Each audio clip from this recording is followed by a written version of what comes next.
नमस्कार दोस्तों, स्वागत है एक बार फिर आपका विद्यारंभ पे। आज से हम थर्ड सेमेस्टर की क्लासेस शुरू करने जा रहे हैं, जिसमें आज से हम basic electrical engineering and materials, what is this? This is an subject name beam, है ना। Full form is basic electrical engineering and materials. ये जो सब्जेक्ट है इसका एक क्विक इंट्रोडक्शन मैं आपको दूंगा आज के इस लेक्चर में, जिसके माध्यम से आप समझ पाएंगे कि हमें इस बीम सब्जेक्ट में, आप इसे शॉर्ट में बीम कह सकते हैं, बीम, BEEM, बीम, ठीक। तो इसके माध्यम से आप इजीली समझ पाएंगे कि हमें इस सब्जेक्ट में क्या पढ़ना है और किस तरह से इसकी स्ट्रेटेजी प्लान करनी है, ठीक है। तो देखिए, इस सब्जेक्ट का हमारे इस कोर्स में रखने का क्या ताल्लुक है, ये भी हम समझ लेते हैं। Electrical circuit theory forms a base for fundamental understanding of subjects of electrical engineering। दोस्तों बहुत ही, ये क्या है, ये जो इलेक्ट्रिकल सर्किट थ्योरी है, एक्चुअली में बीम जो है, हमारा सब्जेक्ट जो है beam, basic electrical engineering and material, ये एक्चुअली में अगर देखा जाए तो ये इलेक्ट्रिकल सर्किट थ्योरी है जो कि इलेक्ट्रिकल इंजीनियरिंग में, इलेक्ट्रिकल इंजीनियरिंग का फंडामेंटल सब्जेक्ट माना जाता है। क्या माना जाता है? फंडामेंटल सब्जेक्ट, जिसकी मदद से आप इजीली समझ सकते हैं इलेक्ट्रिकल इंजीनियरिंग को। अगर आपके बेसिक मजबूत रहेगा तो आपको आगे बड़े बड़े मशीनरी पढ़ने में, उनके न्यूमेरिकल, उनके डेरिवेशन सॉल्व करने में कोई दिक्कत नहीं आनी है। Every electrical apparatus is studied through an electrical circuit which contains some components of which it is made, and every component of an electric circuit is made of some material। और जितने भी इलेक्ट्रिकल apparatus हैं, है ना, हम उन सब की स्टडीज करेंगे जिसकी मदद से इलेक्ट्रिक सर्किट बने। मतलब जितने भी इलेक्ट्रिकल apparatus है ना, उनकी स्टडीज करेंगे अपन इस सब्जेक्ट में, है ना। किन किन मटेरियल से ये इलेक्ट्रिकल apparatus बने वो भी पढ़ेंगे, किन किन terms and conditions and derivations के साथ ये मटेरियल्स को बनाया जाता है, ठीक है। आगे देखिए, introduction to materials have assumed great significance in recent times, ठीक है। A technician engineers must be familiar with this composition, characteristics and properties of engineering materials used in industries as well as in daily life, ठीक है। अगर कोई भी subject लें, अगर उससे हम फैमिलियर नहीं होंगे तब तक हमें वो सब्जेक्ट इजीली समझ नहीं आएगा। और ये सब्जेक्ट ऐसा सब्जेक्ट है जो कि आपकी इलेक्ट्रिकल इंजीनियरिंग का बेसिक मजबूत कर सकता है, आपका फंडामेंटल क्लियर कर सकता है। तो इसे तो हमें छोड़ना बिल्कुल भी नहीं है। तो छोटी छोटी चीजें अगर अभी हम सब क्लियर कर लेंगे तो आगे हमें कोई दिक्कत नहीं आनी है, ठीक। तो ये है पूरा सिलेबस जो मैं अभी आपको दिखाने जा रहा हूं, जिसमें हमें केवल और केवल 6 चैप्टर्स को पढ़ना है। स्कीम स्टडी सिलेबस है वो आपके सामने है। पहला चैप्टर है डीसी सर्किट, ठीक है। डायरेक्ट करंट के थ्रू चलने वाले जितने सर्किट्स होते हैं वो डीसी सर्किट्स कहलाते हैं। एसी सर्किट और एसी फंडामेंटल्स, बात एक ही है, ठीक है। ये सेकेंड चैप्टर में हम पढ़ेंगे एसी फंडामेंटल्स, अल्टरनेटिंग करंट से चलने वाले सारे सर्किट्स, और magnetic effect of electric current पढ़ेंगे, ठीक है दोस्तों। तो ये जो है थर्ड चैप्टर, ये है magnetic effects of electric current, ठीक।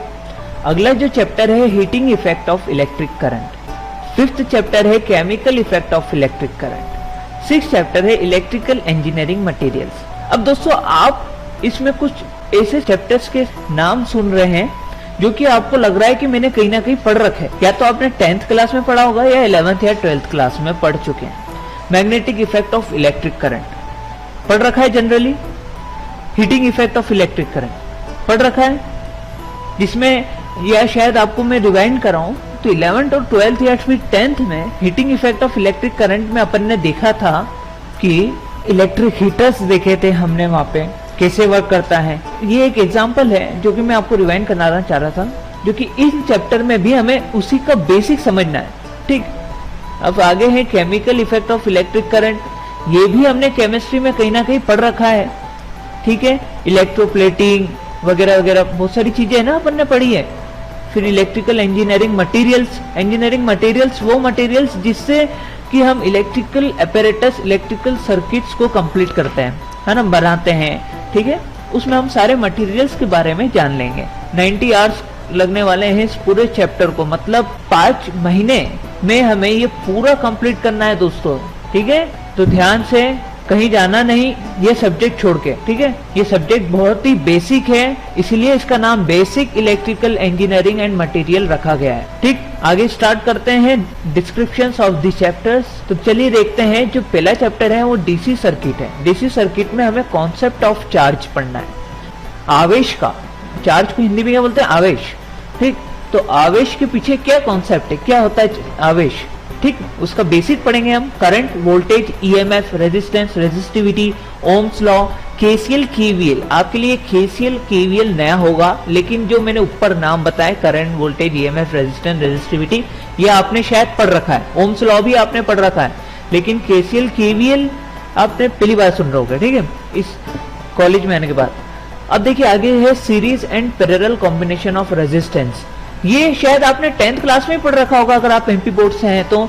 Series and parallel combinations of resistance 10th class में हमने पढ़ रखा है। वैसे फिर हम इसको यहाँ से पढ़ेंगे, क्योंकि यहाँ पे भी इसकी उपयोगिता ज्यादा है। फिर स्टार डेल्टा कनेक्शन पढ़ेंगे, star to delta and delta to star transformation भी पढ़ेंगे, ठीक है। मैं आगे जब ये चैप्टर पढ़ेंगे तो और डिटेल में इसके कंटेंट को, एक एक पॉइंट को समझ लेंगे। अगला चैप्टर है AC fundamentals. What is the next chapter is AC fundamentals. तो एसी फंडामेंटल क्या है? Concept of inductance, capacitance, reactance, impedance, admittance, phasor diagram of pure resistivity, resistive, inductive and capacitive circuit, difference between AC and DC quantities, sinusoidal waveform, frequency, time period, instantaneous, maximum, average and RMS value और form factor. ये इतना सारा, ये basic है, बहुत छोटी छोटी terms है, उसे हमें इन ब्रीफ समझना है एसी फंडामेंटल्स में, ठीक है।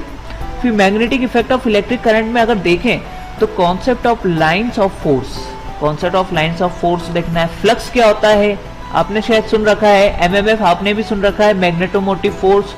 रिलक्टेंस क्या होता है, परमिएबिलिटी क्या होती है, मैग्नेटिक फ्लक्स डेंसिटी क्या होती है, मैग्नेटिक फील्ड इंटेंसिटी क्या होती है, analogy of electric and magnetic circuit क्या होती है, यूनिट्स क्या होती है, Faraday laws of electromagnetic inductions, self and mutual induction, Lenz laws, Fleming left and right hand rule, ठीक है। Fleming left and right hand rule है यहाँ पे, हम मोटर्स वगैरह में जो पढ़ेंगे वो अलग है, और ये magnetic effect of electric current में जो उपयोग जो फ्लेमिंग ने दिया है, इसका राइट और लेफ्ट रूल अलग है ना, थोड़ा सा अंतर है। तो ठीक है दोस्तों, ये हो गया हमारा Fleming left and right hand rule. अब आगे देखते हैं heating effect of electric current, जो कि हमारा 4th चैप्टर है, जिसमें हमें पढ़ना है heat produced, work, power and energy और यूनिट्स, ठीक, इतना सा पढ़ना है। Chemical effect of electric current में हमें फेराडे लॉज ऑफ इलेक्ट्रोलाइसिस पढ़ने हैं, प्राइमरी एंड सेकेंडरी सेल्स पढ़ने हैं। इलेक्ट्रिकल इंजीनियरिंग मटेरियल्स,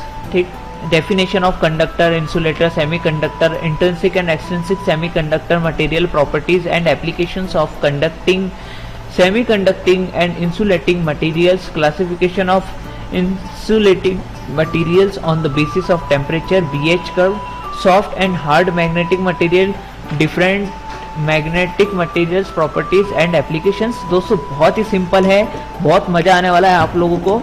ये सिलेबस ही इजी सिलेबस है, जो कि आपने अगर 12th और 11th या फिर इनफैक्ट 10th क्लास के भी होंगे ना आप, तो आपको समझ में आना है, कोई दिक्कत नहीं है। और समझाएंगे भी इस तरीके से कि आपको सर के ऊपर से नहीं जाए, ठीक। और कहीं डाउट हो तो कमेंट जरूर करें, ठीक। अब देखिए इसमें हमें कुछ एक्सपेरिमेंट लिस्ट भी है। क्या है? एक्सपेरिमेंट्स भी है। तो एक्सपेरिमेंट्स क्या है?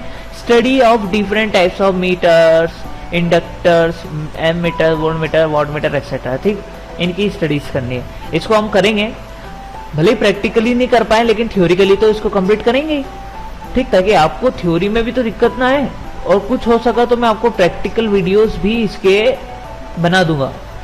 चलिए आगे। दूसरा है measurement of current end voltage in a single phase and 3 phase circuit, series and parallel circuit, ठीक है।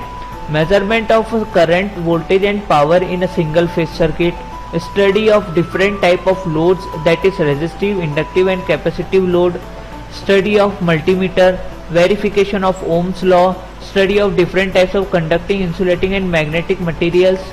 ठीक, फिर अगला है study of different types of primary and secondary cells and batteries.